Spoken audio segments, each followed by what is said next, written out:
This week on Wrestle WreMarks, Brock Lesnar says he's officially done with professional wrestling, and his final act was telling the world Oba Femi was the future of WWE. Randy Orton screwed Cody Rhodes out of the WWE Championship. Kevin Owens is back and already has his sights on CM Punk. Chelsea Green finally broke through. Chad Gable finally won singles gold, and after more than a decade of betrayal, Roman Reigns and Seth Rollins ended SummerSlam with a very familiar fist bump. And that's before the newswire. Exactly. 2 nights of SummerSlam, a loaded week of WWE. A lot to talk about, so let's talk about it.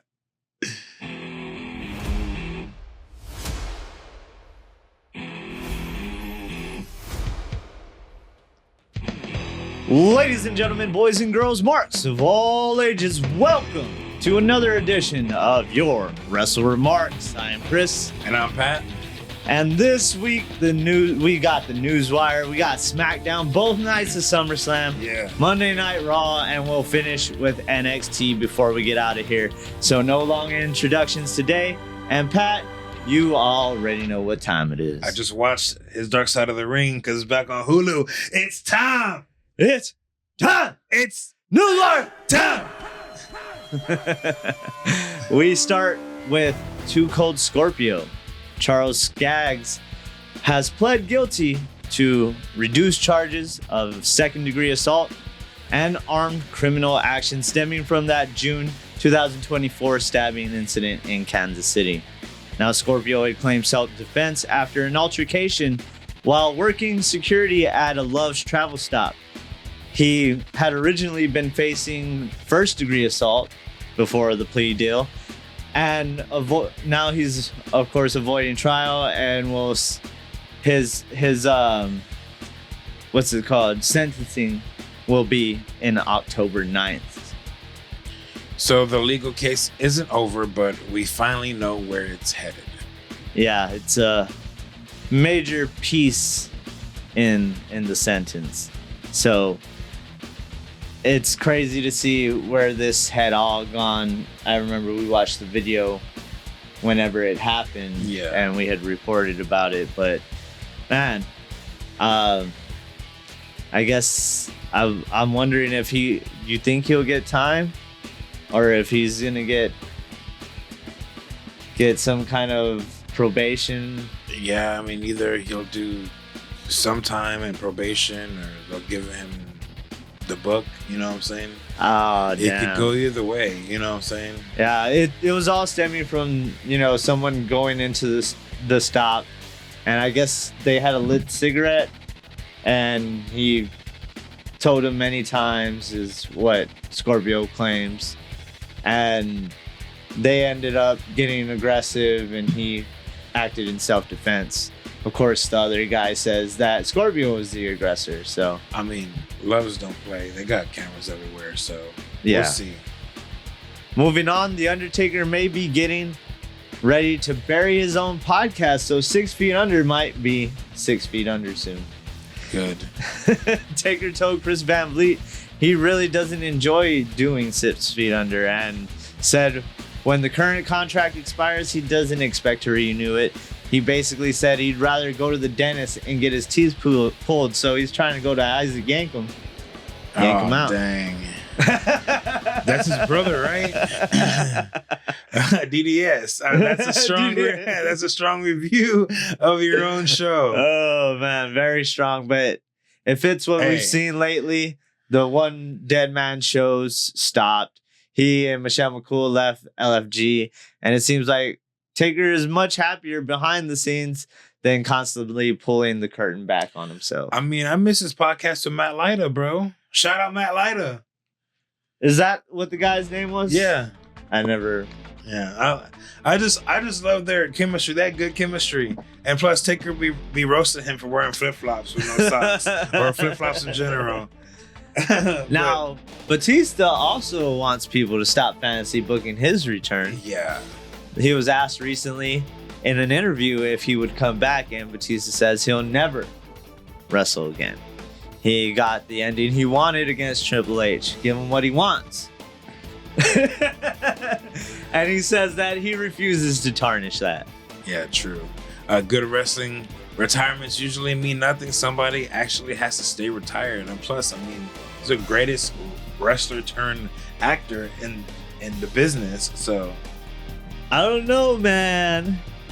I would say Cena could hold a candle to him these days. I mean, especially with his recent performances in a lot of his stuff. Yeah, I mean, I get what you're saying, but I feel like I still haven't seen like a depth, like crazy character, like, you know, that Cabin in the Woods, or I think that's what it's called. Yeah, it's not called Cabin in the Woods, but I know what you're talking about. That movie, I need to see Cena do something like that first. Yeah. You know what I'm saying?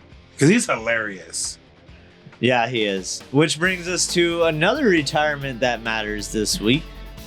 Brock Lesnar officially announced that SummerSlam was his final match. Brock went on the Pat McAfee show and said that's it for him in the square circle. Like, he's done. He talked about being a farm kid from South Dakota with big dreams, putting in the work, and being grateful for everything his career gave him. And after losing to Oba Femi, Brock's made the message crystal clear that he is the past and Oba is the future. We're going deeper into that when we get to SummerSlam, because that wasn't just Brock losing a match. That felt like a genuine passing of the torch. Yes, it sure did. Now, Dirty Dom says retiring Rey Mysterio is his birthright. Shout out Lexus King and them. He wants Rey's final match. You shout out? You know, shout out Charlie Dempsey, dog? What the heck? I'll just say, and them.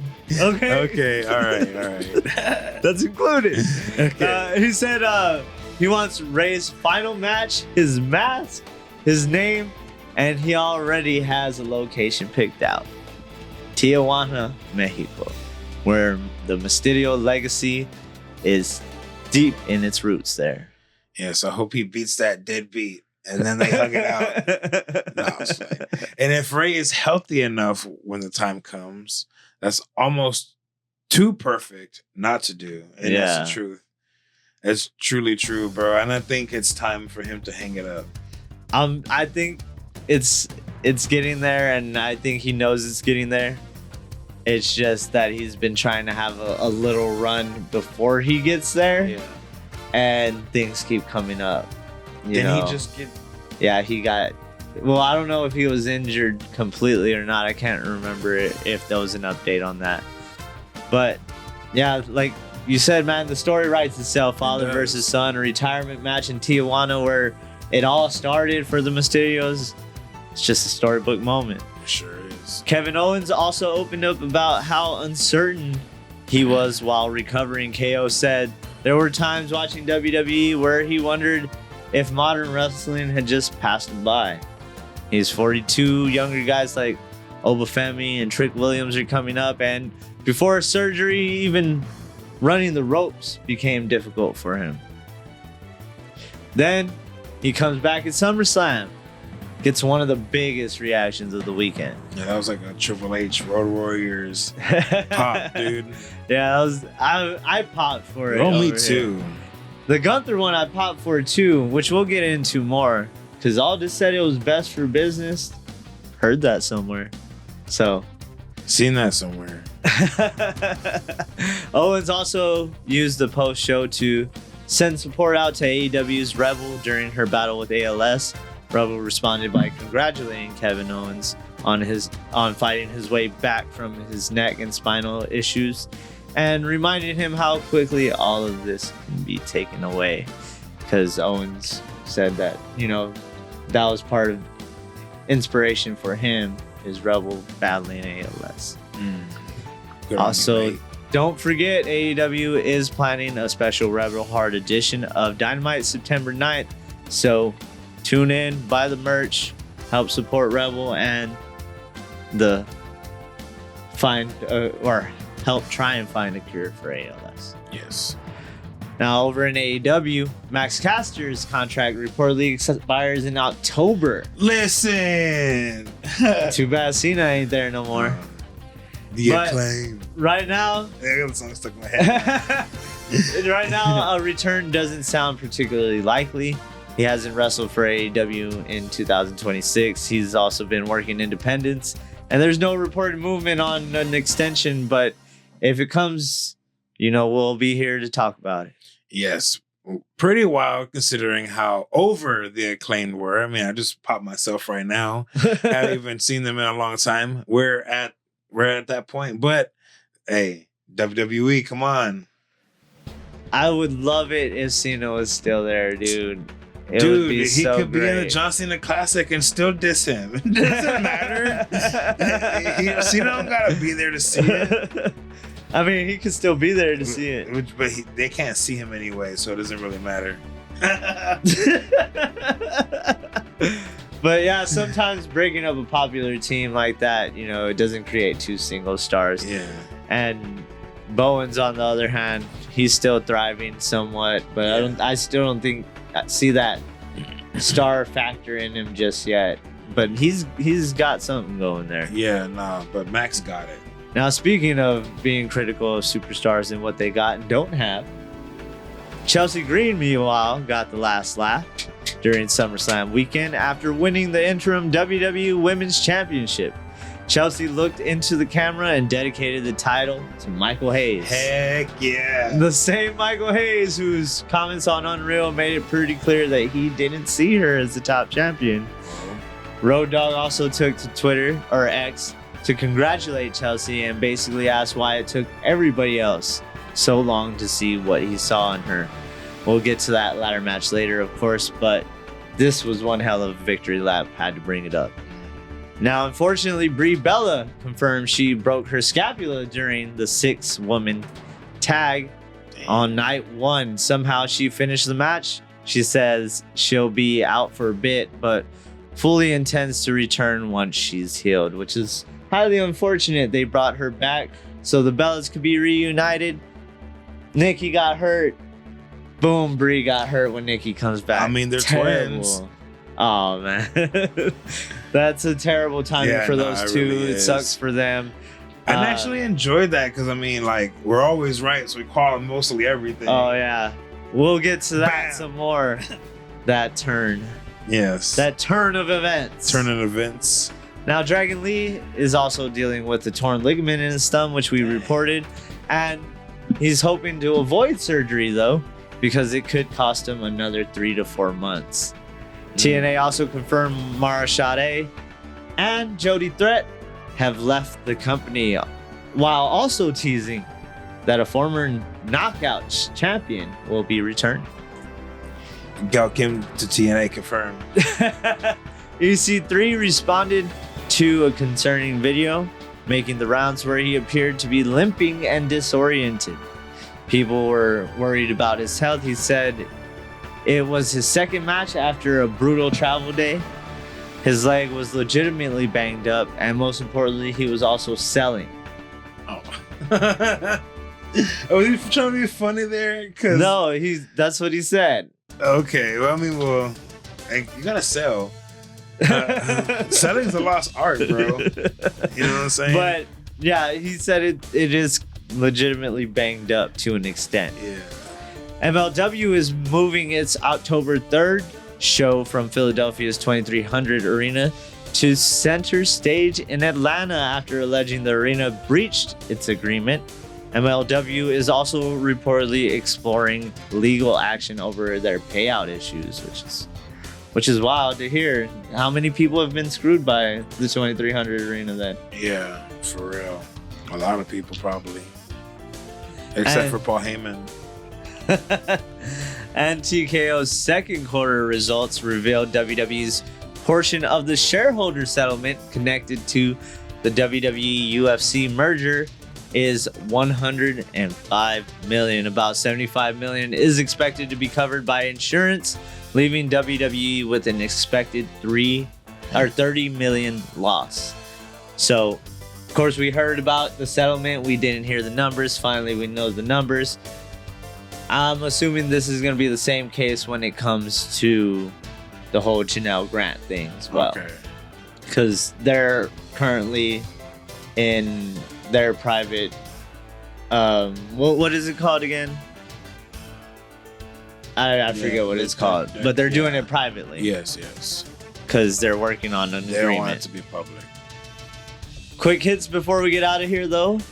Patrick Dooley, the WWE Senior Vice President of Global Strategy and Corporate Development, quietly left the company in July. Uha Nation, formerly Apollo Crews, is returning to Dragon Gate for the first time since signing with WWE in 2015. And this one was a funny one. I had to bring it up. Now, Fat Joe was on I can't remember who it was podcast. I want to say Jadakiss, but I don't want to be wrong. So yes, they have a podcast together. Okay. Not wrong. Yeah. And he claims that Hulk Hogan once body slammed legendary music engineer Scott Storch for saying wrestling was fake in front of him while he was working on Brooke Hogan's album. Oh man, this is one of the good Hogan stories right here. This one and that one where he knocked out that dude on TV but with Mr. T. You gotta take everything Fat Joe says with a grain of salt because they be. I hope this happens right there on the boards too, right on the soundboard. Scott Storch. Oh man! And before we get out of here, we do want to send our condolences and our thoughts, prayers, shouts out to the Funk family who lost Dory Funk Jr. just yesterday. Yeah, Texas lost a real one yesterday, man. One of the greatest wrestling families of all time, bro. Yeah, not even just mine in general. Mine's that whole family. Yeah. But that was your news wire. Now let's get into the shows this past week as we start with SmackDown. SmackDown was all about putting the last pieces in place for SummerSlam. Finn Balor opened by looking back at SummerSlam 2016, the night he reached the top of WWE and immediately got it ripped away because Seth had to buckle bomb him on a barricade. I just gotta get that spot in, bro. 10 years later, he's still chasing that moment once again.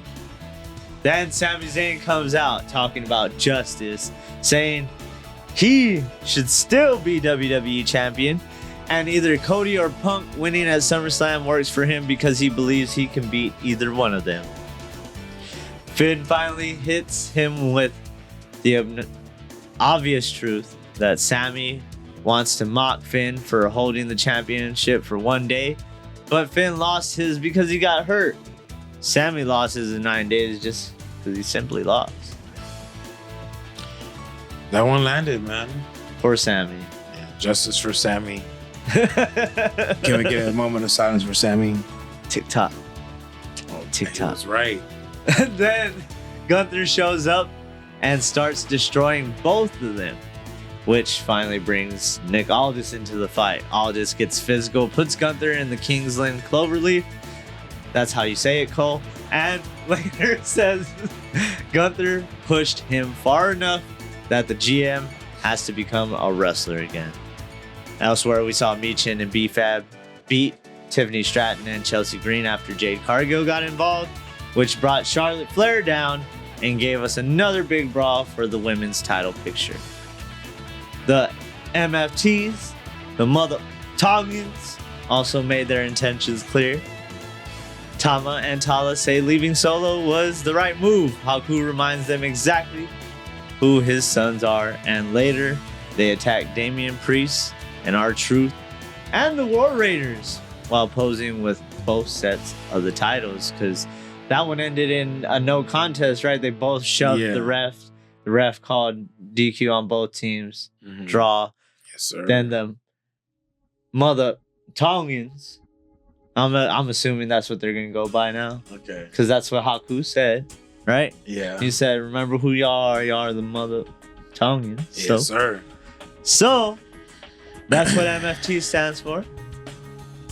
And after that, we get Rey Fenix retain the AAA Cruiserweight Championship against J.D. McDonough, despite Dominic Mysterio's constant interference with Danhausen and the Mini-Hausens helping turn the whole thing into the usual 2026 fever dream.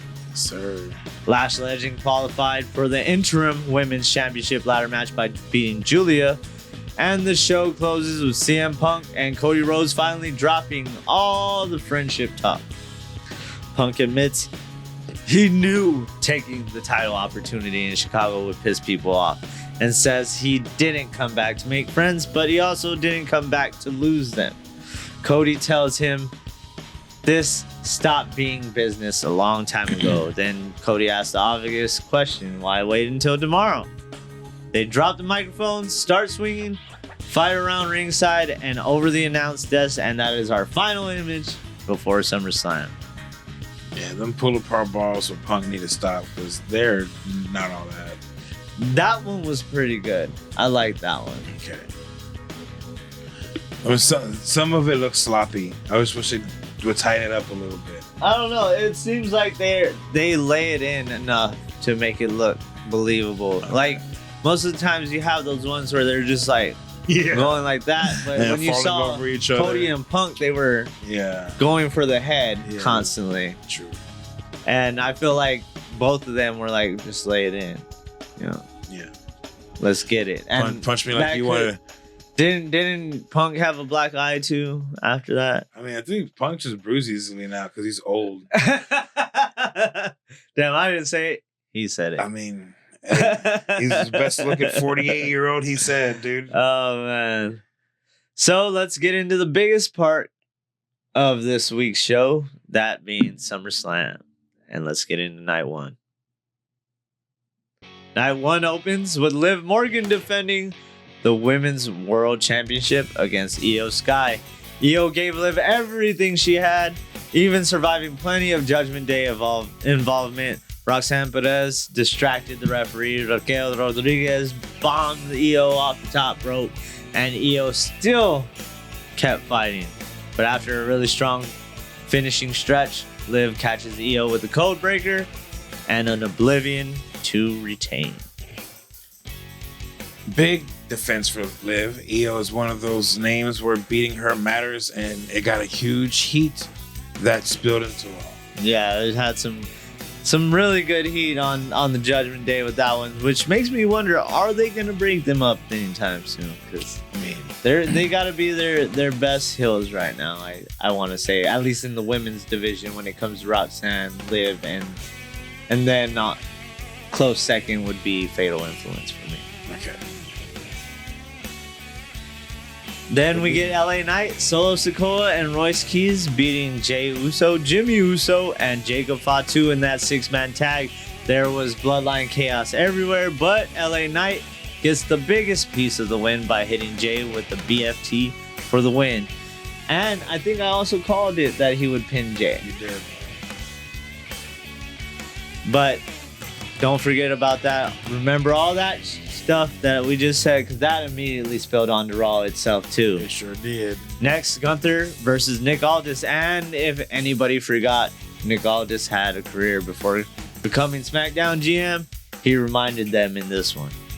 Aldis hung with Gunther, got the Kingsland Cloverleaf, hit the power slam and flying elbows, and made this feel like more than just like an authority figure trying to get in the ring for one more match. Gunther eventually forces Aldis to submit to the sleeper, but Aldis gets a huge reaction afterward with Mickie James and their son joining him in the ring. So that was a beautiful moment. He loses, but the whole point was reminding everyone that Nick Aldis can still go. Yes, sir. It's not that he's still got it. He never lost it. It's only been 3 years. Then Fatal Influence defeated Paige and the Bello Twins, and unfortunately that's where the Barista suffered her broken scapula. But the major angle comes after the match. Paige is embracing the Bellas when Nikki suddenly turns around and drops her. There it is. We called it. We did. We called everything. No. It's unfortunate that Brie got hurt and they were going to be heels, but I still love that Nikki's going to be a heel by herself. Like I said, a heel, after we watched it, heel Nikki by herself is perfect. Yeah. Like, she can do that on her own, and I'm sure she's going to kill the heel stuff. But I would have liked to see Brie trying to transition to that, too. Nikki attacks Paige, targets the neck, and puts her down with the rack attack while screaming, "It's her house, not Paige's house." Oh. So whenever Brie is healthy, there's a lot of unfinished business sitting there. But like we said, who knows? This could be the start of something of the twins being against each other. Maybe Brie comes back and she's a face and is, telling Nikki to stop being a heel, whatever have you. Sibling rivalry. Boom, it writes itself. Then we get CM Punk versus Cody Rhodes for the WWE Championship. And I like that they didn't immediately make this like a giant weapons match or no disqualification given the feud that they had been building up. They just straight up wrestled. They countered each other. They attacked limbs. Punk went after Cody's knee. Cody went after Punk's arm. And they kept escalating it because neither guy could put the other one away. Then the referee gets taken out. Punk hits the GTS. Cody comes back with the crossroads.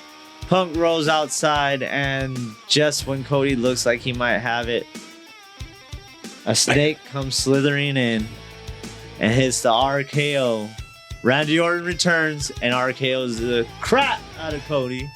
Punk gets the cover and retains. Punk didn't even see Randy come in because Punk was out of the ring. I mean, they come from out of nowhere, and now Cody has an entirely different problem. Yeah, he does. Yeah, he does. Punk walks out champion, but the real story becomes Cody Rhodes and Randy, basically. Like, why Cody? Why now? And if you're Cody Rhodes, you can argue that Punk still hasn't proven that he's better than you because Randy made the decision for both of you. So, I'm better than both of you. In this booking, they're still trying to make Cody come out to look good. Yeah. With Randy coming in. It works always. I mean, it does. It also works in a sense of still trying to get to that. Cody's still trying to get to that title, but having a detour with Randy and stuff like that. Kind of like how he did with Brock. Yeah. And also, too, he owes Randy a receipt for kicking his face off. After watching on the rail, I was like, damn, he really took it. He said, no, I'm not moving a little bit.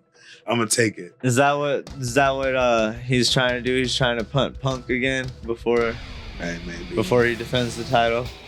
Have we got Randy and Punk yet? Since he's been back, I don't think so. But you remember that, right? When he punted Punk when he was world champion. I'll do it again. Do it again. What's best for business? Yeah, maybe. I would love to see that, the whole authority figure thing come back. And it seems like we might get that. Oh, yeah. Well, I mean, that's kind of what the authority was, right? Or a new League of Nations, and then Nick Aldis is behind it. Rusev's there. Make it turn out to be like the one. Wade Barrett just smacked Michael Cole. Make it turn out to be like the one on the video game where they brought back the European title. Yeah, that'd be great. Anyways, then we got to the main event: Brock Lesnar versus Oba Femi inside Hell in a Cell. Ooh. This wasn't about chain wrestling.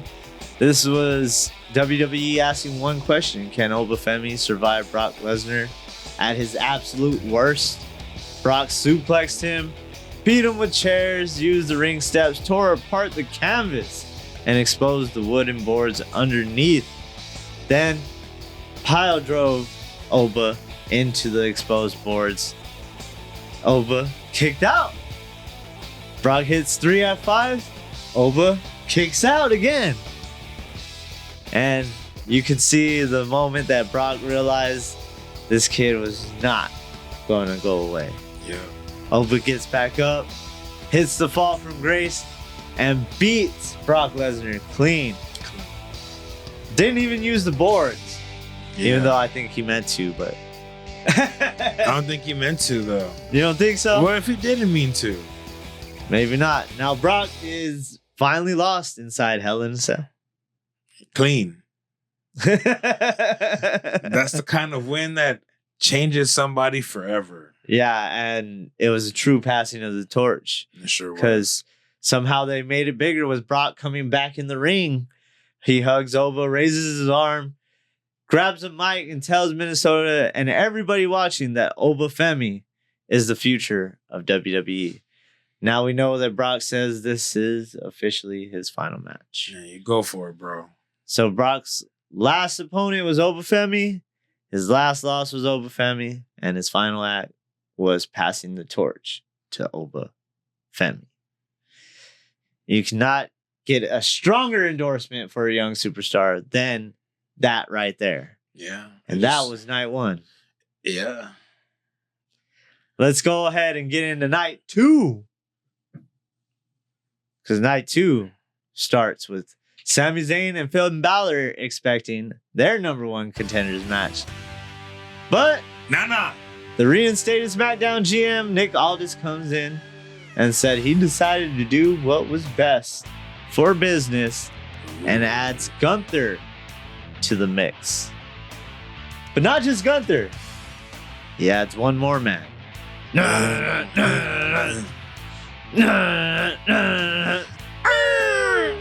got you now. Yeah. KO returns. Sure after did. like a year and a half. Yeah. Jeez. Yeah. I thought this man was never going to come back. Nah. People were crying in the stands. Yeah. Everybody was up in arms. Dude. Everybody was standing. That's and the loudest KO pop came back. I've heard since the Hardys came back, dog. Yeah. It really was. Because Edge huge. wasn't even as loud as Huge as pop. that one.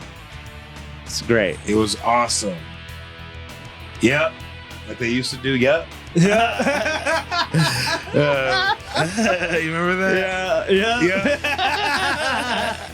that place did explode. Yeah, it though. sure did. Neck surgery, months of uncertainty, KO wondering if wrestling had passed him by, and then his music hits at SummerSlam. But they didn't just bring KO back for the pop. No. He wrestles the match and wins it. It sure Stunning Sammy to become number one contender to CM Punk's WWE Championship. did. Yeah. Kevin Owens versus CM Punk is sitting right there now, and the promos alone should be worth the price of admission. It really should. Next, Trick Williams defended the United States Championship against Baron Corbin. This went exactly how I told you it was going to go. Little Yachty got involved.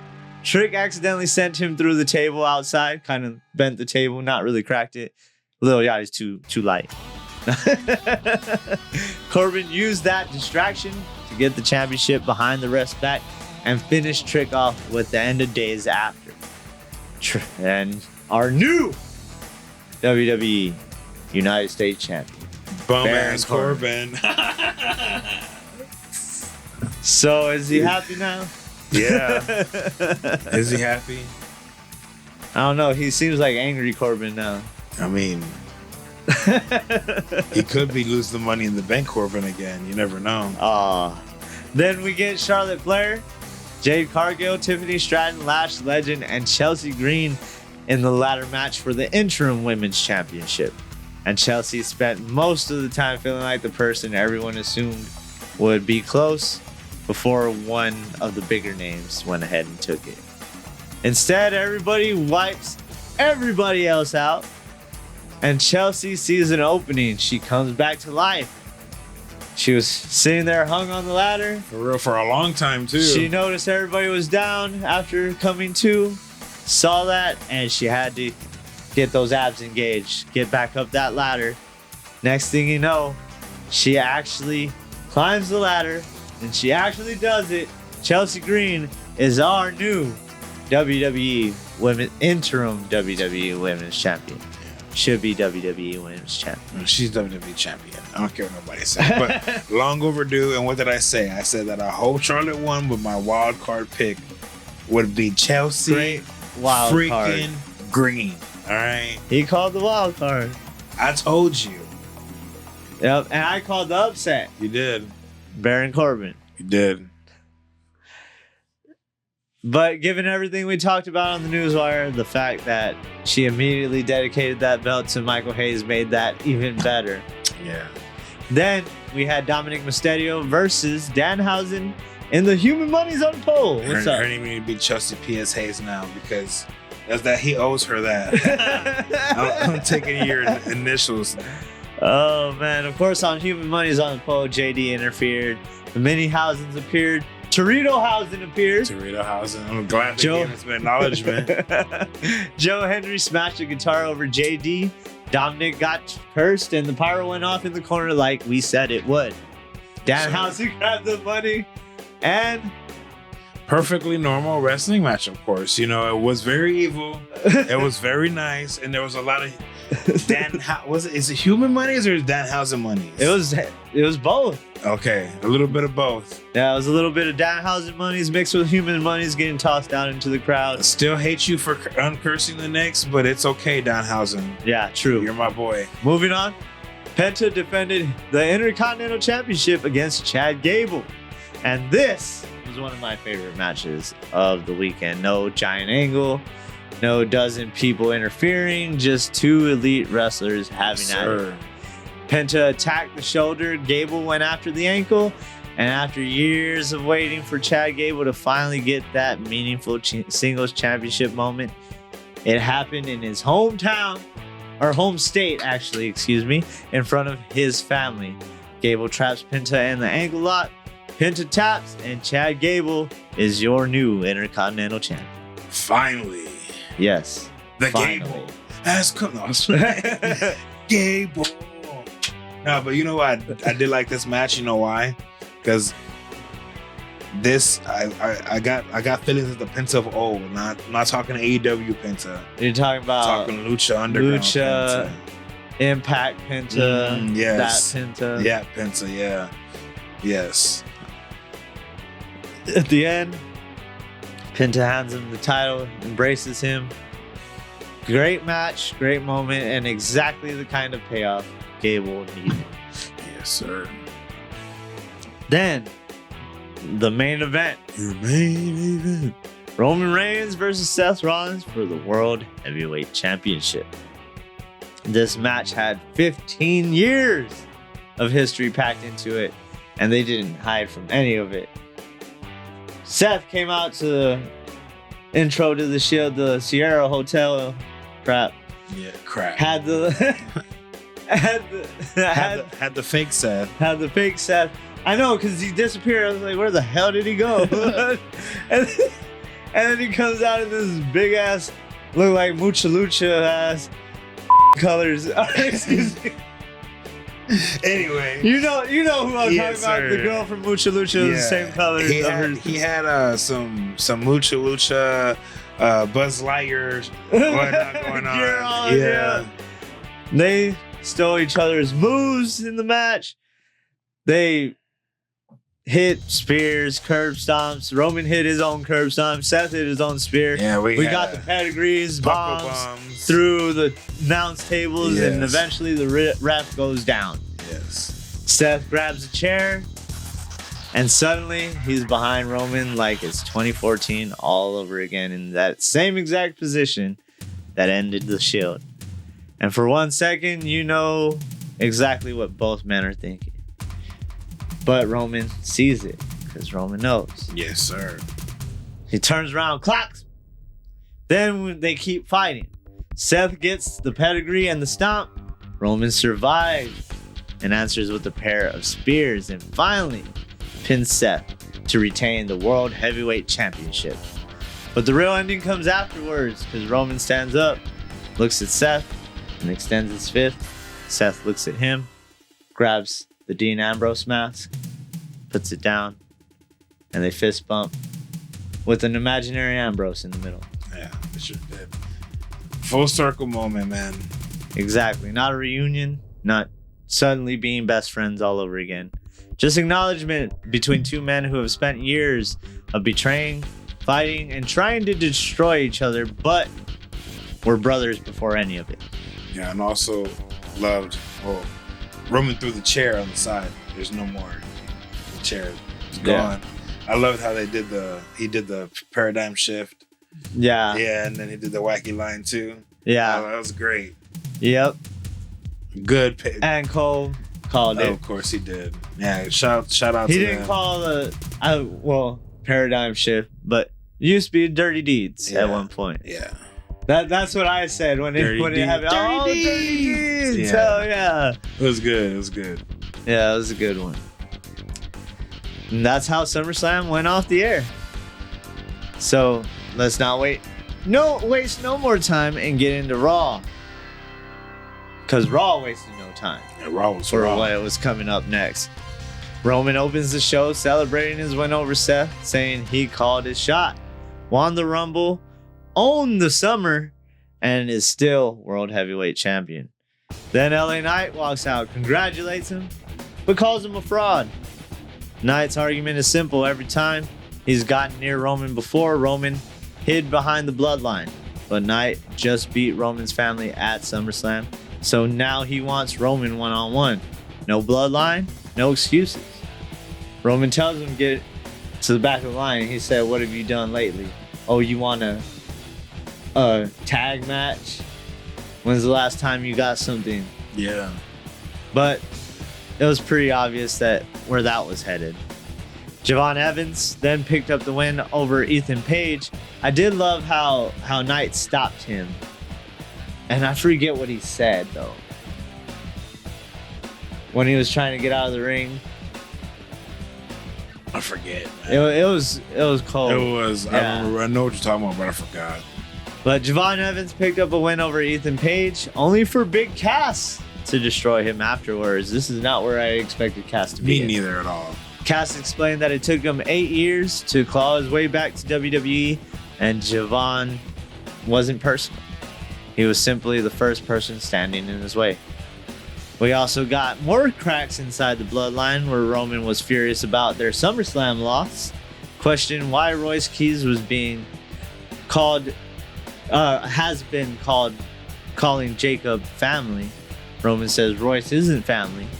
He's one of the boys. Royce later tries reminding Jacob of everything they've been through together, calls him his brother. Jacob answers right back, "You're not my brother. You're not even my family."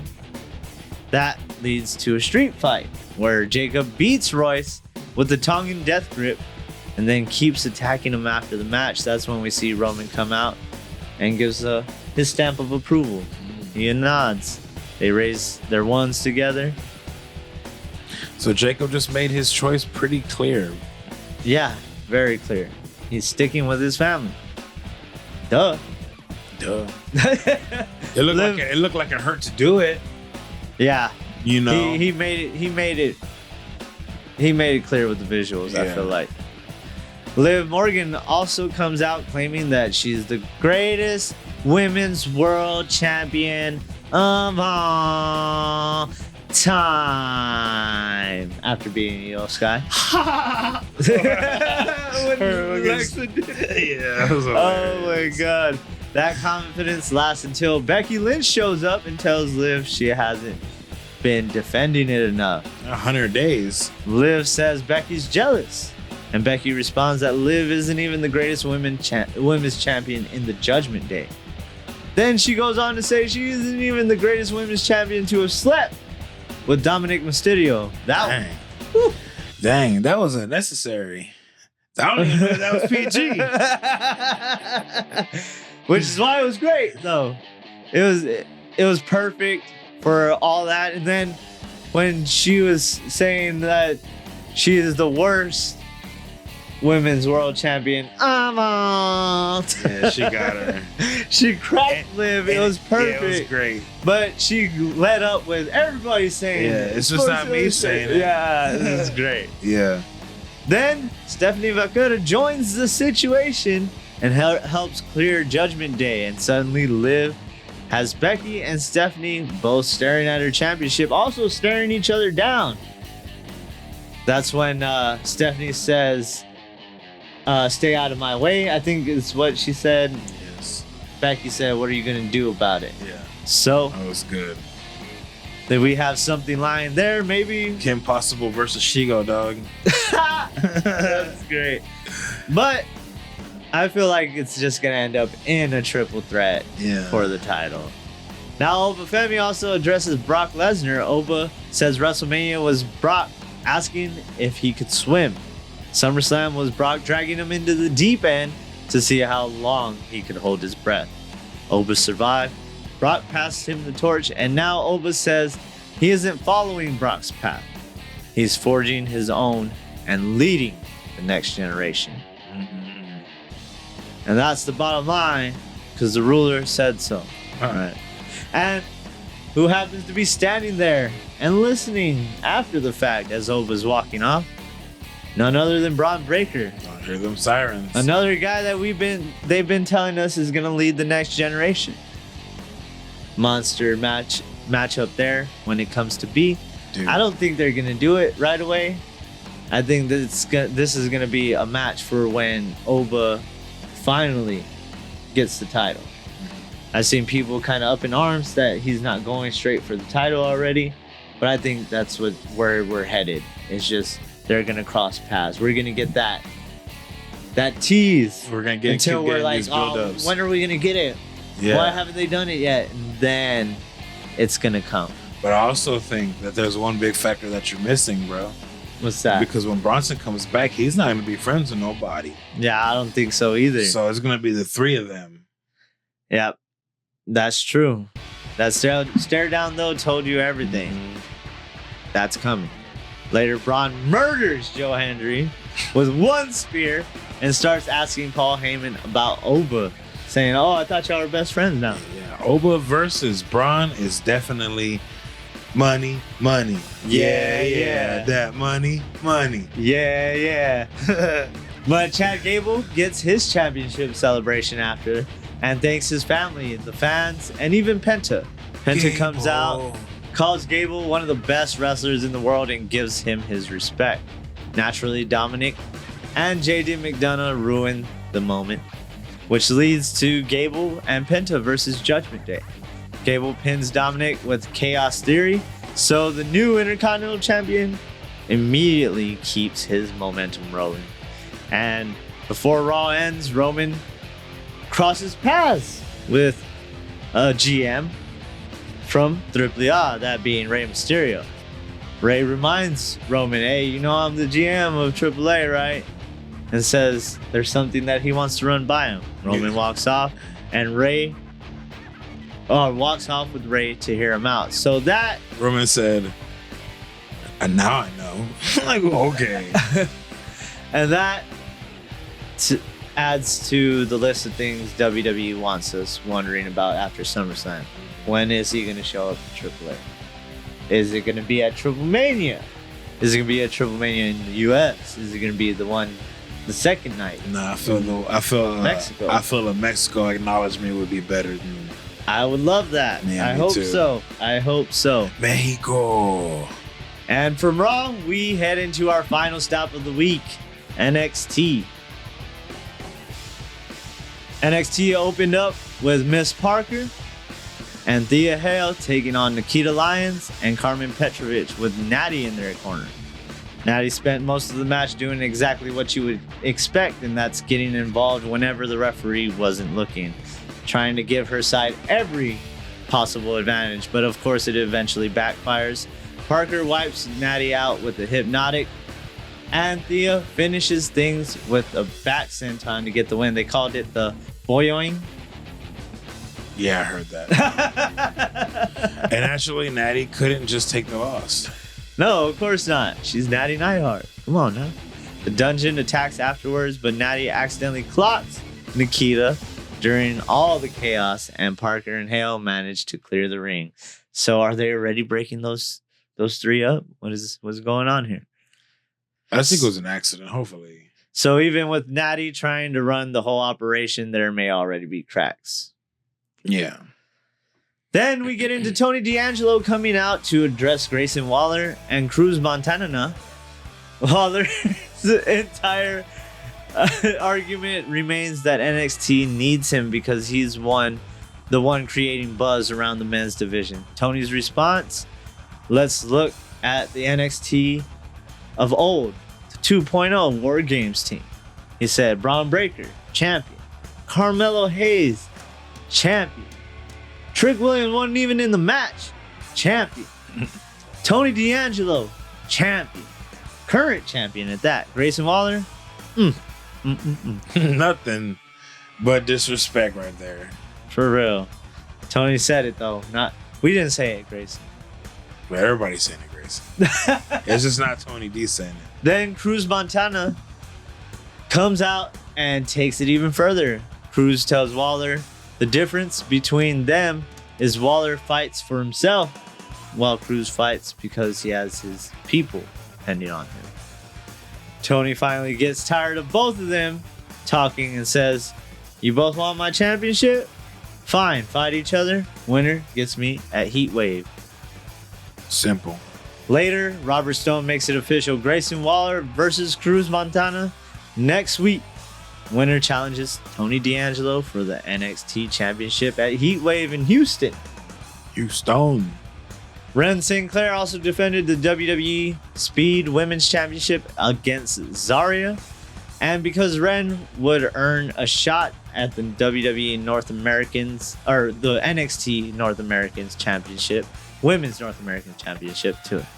Once she won that one, it was a little more on the line than usual. But neither woman could finish with the other before the time expired. Ren had Zarya caught in a final wrench as the clock hit 0, so Ren retains with the time limit draw. Zarya apparently didn't appreciate that, not one bit. She beats Ren after the match and puts her down with the F5. So Ren keeps the title, but Zarya makes sure she doesn't exactly leave feeling like a winner. Poor Ren. But she comes back. At the end of the show, we see Ren once again, and she's still in high spirits because that's Ren QCC for you right there. Then we got one of the biggest moments of the night. Vanity Project defending the NXT Tag Team Championships against Miles Bourne and Tavion Heights. Whenever they were in the locker room, Tavion was trying to go over a game plan. He's like, "You paying attention, Miles?" And he's like, "Come on, Tavion, you know I can't hear you." Oh man, it was so good. Oh man. That's when Tavion was iterating that this is the biggest match of his career. Miles had the chance to become double champion, and Tavion is chasing his first championship, so they were all in. And Vanity Project did everything they could to keep those belts. Jackson Drake and Micah Lockwood tried getting involved until the referee finally caught them and threw them both out. Once the playing field was even, Bourne hits the Bourne again. Tavion follows with the Height of Glory. 1, 2, 3. Ding, ding, ding, ding, ding. Miles Bourne and Tavion Heights are your new NXT Tag Team Champions. It's a big moment for Tavion, and now he's can't hear two belts. Can't hear two belts. Great win for Tavion, especially after that conversation that at the beginning of the night where he basically admitted he didn't know what he was going to do if they lost. And now we don't have to find out. He don't have to find out. But what happens when they do lose him? True.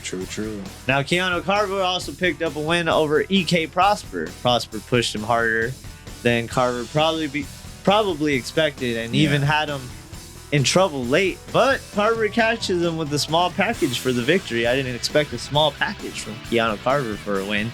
And afterward, Carver actually gives Prosper his respect. Simple match, but it did a good job making both guys look good. Also, it seems Carver's a little different now. He's not just here to wreck stuff. Yeah, I mean, dang, it's just he was a little more mellow this time. Is he gonna miss though? Because the real mellow don't miss. Oh man, I didn't know where you were going with that at first. That was a good one. We also got an interesting Dark State segment. Cutler James and Osiris are feeling good after their 6-man tag victory. Deion Lennox wasn't even close. He was furious about Saquon Sugars. Deion basically tells them that beating some thrown together team doesn't mean anything. Dark State used to be champions. They used to be feared.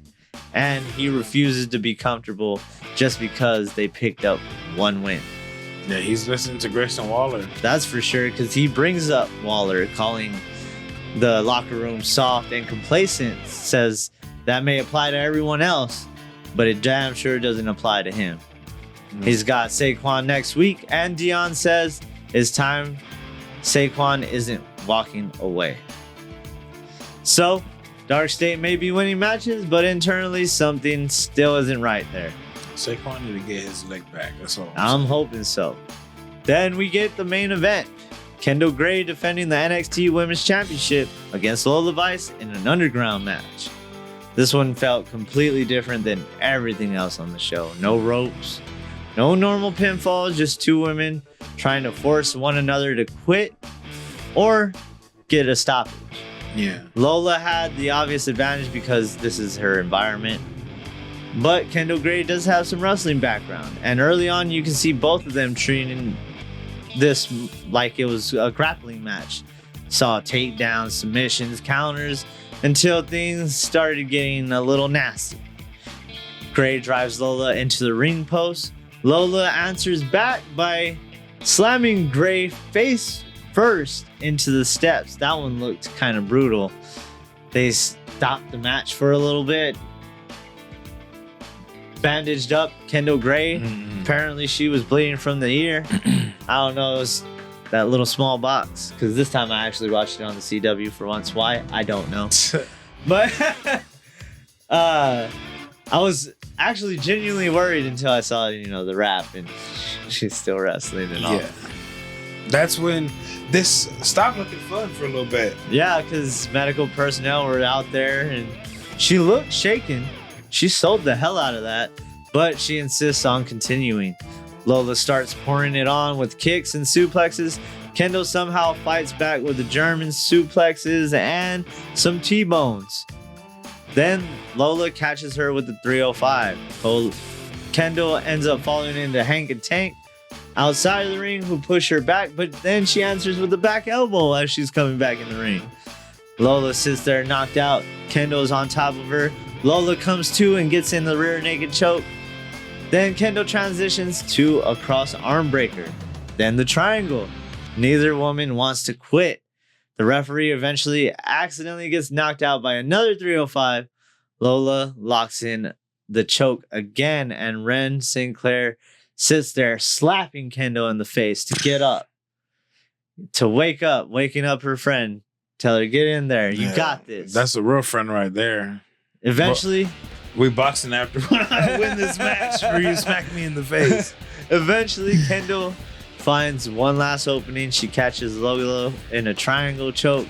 Lola fights, tries to hang on, and finally, Lola taps out. Kendall retains the NXT Women's Championship, and after everything they just did together, Kendall and Lola embrace after the match. Hell of a fight and a hell of a way to close the show. And bada boom, coming soon to you, Lola Vice in the Raw and SmackDown room. How you doing? I say she's going to Raw. Yeah. I think she's going to Raw.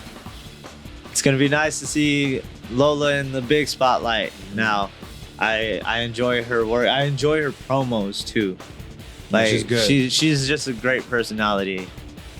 And that will be doing it for this absolutely loaded week of SummerSlam. 2 nights gave us new champions, major returns. Kind of seems like they shifted the board a little bit with these new champions. It seems like a little soft reset. We saw some major returns and Randy Orton betrayal, the Shield coming full circle, new NXT Tag Team Champions, and what appears to be the end of Brock Lesnar's career. And somehow the biggest thing coming out of all of it still might be Oba. Oba. It is. So let us know what stood out to you most this week. Was Randy Orton screwing Cody the right move? How far should WWE take Kevin Owens against CM Punk? Was Gable finally winning the Intercontinental Champion in the moment of your week? What did you think of Kendall Gray surviving Lola Vice in that underground match? What did you think about the the whole ear situation. And after Brock Lesnar publicly called Oba Femi the future, is the ruler ready to become the guy? He is the guy. He said it already. He always was the guy. Make sure you like the video, subscribe if you haven't, and follow Wrestle WreMarks everywhere where you get your wrestling content and your podcasts. I'm Chris. And I'm Pat. And this was your Wrestle WreMarks.